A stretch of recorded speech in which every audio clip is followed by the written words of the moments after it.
June నెల 16వ తారీఖు పునీత జాన్ ఫ్రాన్సిస్ రేజిస్ గారి పండుగ. పునీత జాన్ ఫ్రాన్సిస్ రేజిస్ గారు ఫ్రాన్స్ దేశంలోని లాంగ్వెడోక్ అను గ్రామంలో క్రీస్తు శకం 1797లో జన్మించారు.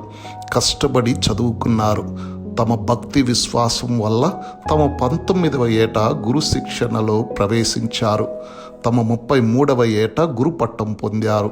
పిమ్మట తౌలౌసు నగరంలో కలరా వ్యాధి సోకి ఎందరో ప్రజలు మృత్యువాత పడుతుండగా వారిని రక్షింప నడుము కట్టి స్వయంగా అక్కడికి వెళ్ళారు.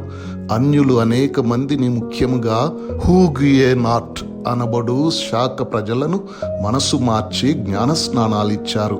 అనేక ప్రదేశాల్లో దివ్య సప్రసాద ఆరాధనలు జరిగేలా అవకాశాలు పెంచారు. దారి తప్పిన స్త్రీలకు ఆశ్రమాలు ఏర్పరచి వారికి దిద్దుబాటు కార్యక్రమాలతో సన్మార్గంలో ఉంచారు. పునీత జాన్ ఫ్రాన్సిస్ రేజిస్ గారి జీవితం కూడా అంతా పూలబాట కాదు. అనేక శ్రమలను ఓర్చారు. వారు తమ సమయాన్ని దాతృత్వ సేవలకు వెచ్చించేవారు. అందుకు కావలసిన సరుకులు, వస్తువులు సమకూర్చటము కష్టమైన పనే.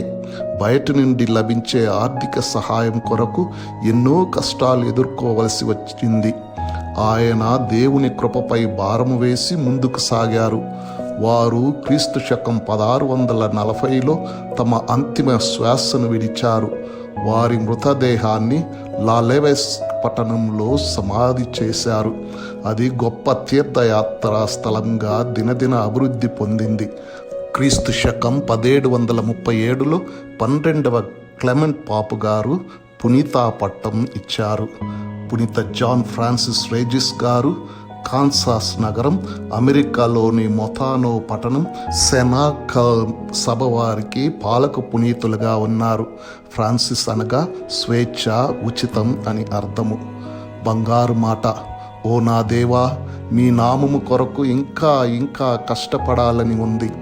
అలా చనిపోవటంలోనే ఎంతో సంతోషం, ఎంతో సంతృప్తి. పునీత జాన్ ఫ్రాన్సిస్ రేజిస్ గారా, మా కొరకు ప్రార్థించండి.